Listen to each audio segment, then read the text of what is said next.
आपकी आवाज।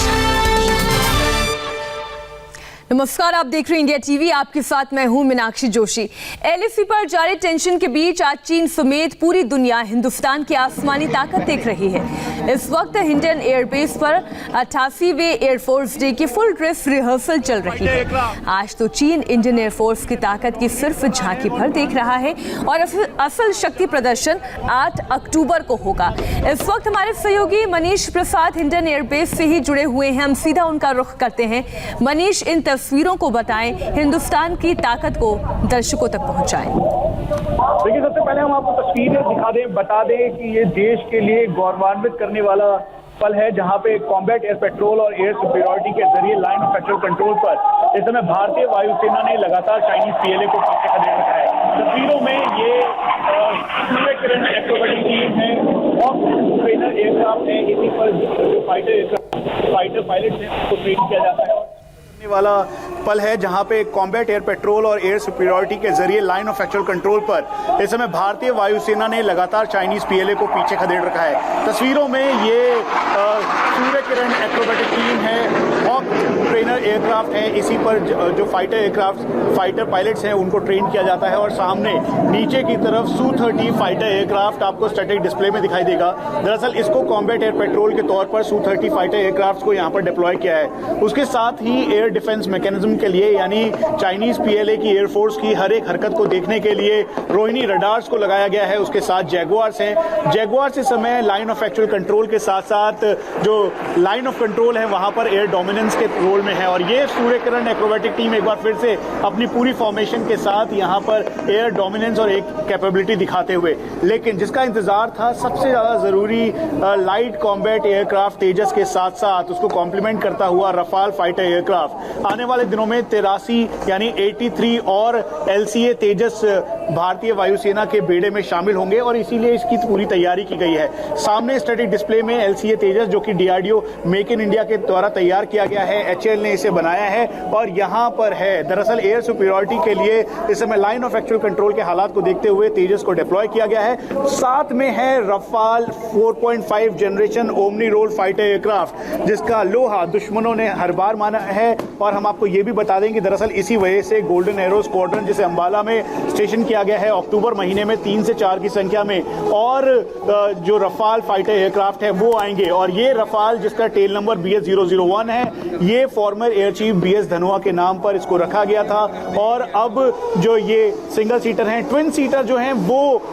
RB001 RB002 है। एक बार फिर से आकाश में सूर्य किरण एक्रोबैटिक टीम अपना पूरा एयर डोमिनेंस और एक्रोबैट दिखाते हुए, यानी ये बताते हुए कि कहीं से भी एयर सुपीरियरिटी के तौर पर भारतीय वायुसेना कम नहीं है। और इसीलिए भारतीय वायुसेना के air chief marshal RKS Bhadauria ने इस बात को कहा था कि 2 फ्रंट वॉर के लिए पूरी तरीके से भारतीय वायुसेना सक्षम है और किसी भी हालत में लाइन ऑफ एक्चुअल कंट्रोल पर चाइनीज PLA को पूरी तरह से खदेड़ सकती है। और फिर उसके बाद अब आपको स्टैटिक डिस्प्ले में दिखाई देगा मिराज 2000, जिसने बालाकोट एयर स्ट्राइक में एक अहम भूमिका निभाई, और साथ में स्पाइस 2000 बॉम्ब, जिसे इंटीग्रेट किया गया और इसी के जरिए जैश ए मोहम्मद के अड्डे को पूरी तरह से तबाह किया गया। उसके बाद रुद्र हेलीकॉप्टर है और फिर आकाश एयर डिफेंस मिसाइल सिस्टम, जिसकी रेंज करीबन 45 किलोमीटर से 75 किलोमीटर तक इफेक्टिव है। दरअसल ये एक एयर सुपीरियरिटी की वो वॉल है जिससे भेदना इस समय चाइनीज PLA और चाइनीज PLA की एयरफोर्स के लिए बहुत मुश्किल है। और इसीलिए आकाश को, जैसे इंडिया टीवी ने पहले भी दिखाया था, कि लाइन ऑफ एक्चुअल कंट्रोल के अलग अलग लोकेशंस पर डिप्लॉय किया गया है। इसके बाद MiG-29 अपग्रेडेड, जिसका बेस आदमपुर में है, और ट्राइडेंट, दरअसल ये MiG-29 अपग्रेडेड इस समय लाइन ऑफ एक्चुअल कंट्रोल पर जो टारगेट फोल्डर्स के साथ इस समय एयर डोमिनेंस कर रहे हैं। और फिर उसके बाद चिनूक हेलीकॉप्टर, जो कि 30 सेना के जवानों को पूरे बैटल लोड यानी 16 kg के बैटल लोड के साथ एक जगह से दूसरी जगह आसानी से पहुंचाया जा सकता है। यही नहीं बल्कि 10 टन की इसकी कैपेसिटी है और इसीलिए M777 जैसी जो गन्स हैं, जो तोपें हैं, जिसको डिप्लॉय किया गया है लाइन ऑफ एक्चुअल कंट्रोल पर, उनको वहां पर डिप्लॉय करने में ये बहुत कारगर है। और इसीलिए चिनूक को, जिसकी 2 स्क्वाड्रन, जिसे फेदर वेट कहते हैं, दरअसल दरअसल इसको डिप्लॉय किया गया है लाइन ऑफ एक्चुअल कंट्रोल के फॉरवर्ड बेसिस पर, ताकि कहीं से भी अगर कोई घटना होती है या फिर अगर ट्रुप मूवमेंट होता है तो आसानी से पहुंचाया जा सके, चाहे आर्टिलरी गन्स हो या फिर कुछ और। लेकिन एक बार फिर से आकाश में सूर्य किरण एक्रोबेटिक टीम अपने पूरे एयर डोमिनेंस पावर के साथ अलग अलग एक्रोबेट करते हुए दरअसल इसके जरिए ट्रेन किया जाता है और इसके जरिए बताया जाता है, दिखाया जाता है जो फाइटर पायलट्स हैं उनको पूरी तरीके से इक्विप्ड और ट्रेन किया जाता है। एक और हम आपको बता दें, आई इन द स्काई जिसे कहते हैं स्कन स्क्वाड्रन, जो कि भारतीय वायुसेना की आंख है आकाश में, जिसकी वजह से आसानी से मैपिंग की जाती है, यानी लाइन ऑफ एक्चुअल कंट्रोल पर होने वाली हर एक हरकत को 300 से 400 किलोमीटर की रेंज से पहले ही आसानी से एवैक सिस्टम के जरिए इस स्कन स्क्वाड्रन के एवैक यानी airborne and early warning control system के जरिए आसानी से मैप किया जाता है, ताकि चाइनीज पीएलए की हर एक हरकत को मॉनिटर किया जा सके। Air chief marshal RKS Bhadauria ने इस बात को भी कहा था कि जैसे ही कोई भी चाइनीज पीएलए की एयरफोर्स का होतान, कासगर, गारगुनशा, सिगात से एयरबेस या फिर जितने भी उनके फॉरवर्ड एडवांस लैंडिंग ग्राउंड है वहां से अगर कोई भी फाइटर एयरक्राफ्ट टेक ऑफ करते हैं तो उसको पूरी तरीके से हम लॉक करते हैं, टारगेट करते हैं और उसको एयर डोमिनेंस के तौर पर दिखाते हैं। एक बार फिर से हम पहली बार इस बार में भारतीय वायुसेना के 88वें जो एयरफोर्स डे है उससे पहले, ठीक पहले हिस्सा बनने वाले रफाल फाइटर एयरक्राफ्ट को दिखा रहे हैं। इसका टेल नंबर BS-001 है। हम आपको ये भी बता दें कि दरअसल इसमें हैमर को इंटीग्रेट किया जा रहा है, उसके साथ साथ स्कैल्प, माइका और जो स्टैंड ऑफ वेपन है, उसके अलावा मेटियोर मिसाइल सिस्टम से इसे पूरी तरीके से लैस किया जाएगा। और ये 4.5 जनरेशन का multi omni role fighter aircraft है और मल्टीपल टारगेट्स को एक साथ एंगेज कर सकता है। इसका मतलब यह है कि एयर डिफेंस से लेकर रिकनेंस और साथ में स्ट्राइकिंग कैपेबिलिटी के साथ ये पूरी तरह से एक क्वीन ऑफ एयर है, यानी आप स्ट्राइकर्स जो भारतीय वायुसेना की कॉम्बैट एयर पेट्रोल में स्ट्राइकर्स की भूमिका होती है, दरअसल उसकी भूमिका में इसको इस समय लाइन ऑफ एक्चुअल कंट्रोल के लद्दाख के इलाके में एरिया फैमिलराइजेशन और एरिया मैपिंग के लिए भेजा जा रहा है। हम आपको एक बार फिर से भारतीय वायुसेना की वो ताकत दिखा रहे हैं जिससे अचूक किले के तौर पे एयर जो वॉल है उसको तैयार किया गया है लाइन ऑफ एक्चुअल कंट्रोल के ईस्टर्न लद्दाख के 826 किलोमीटर में। उसके अलावा जो कुल मिला के 3488 किलोमीटर का एरिया है लाइन ऑफ एक्चुअल कंट्रोल का, वो यहाँ सामने अपाचे अटैक हेलीकॉप्टर्स हैं। अपाचे अटैक हेलीकॉप्टर्स Mi-35 जो है Mi-35 जिसे भारतीय वायुसेना के जो अटैक हेलीकॉप्टर्स हैं उसको कॉम्प्लीमेंट करता है। 25 मार्च 2019 को अपाचे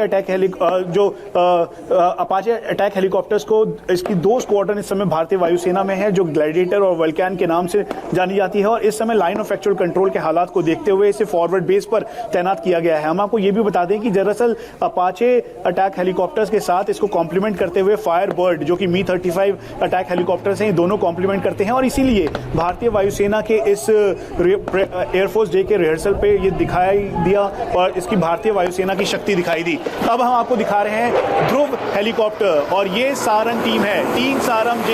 जिन्होंने अलग अलग देशों में HADR या फिर अलग अलग ऑपरेशंस पे अपना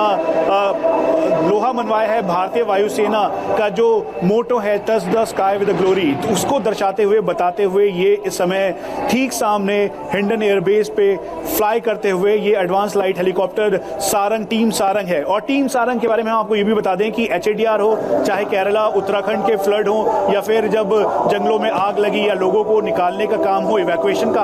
हो, उसके साथ साथ जो मल्टीपल रोल्स हैं उसमें ये हमेशा से बहुत ही सक्षम रहे हैं और अपने मोटो के साथ ये हमेशा ग्लोरी की तरफ आगे बढ़े हैं। और अब हम आपको एक और दिखा दें C-130J हरकुलिस जो कि एक ट्रांसपोर्ट एयरक्राफ्ट है। भारतीय वायुसेना इसे इस समय इस्तेमाल ट्रूप मूवमेंट के लिए कर रही है। पिछले दिनों हमने दिखाया था कि फॉरवर्ड एयरबेस से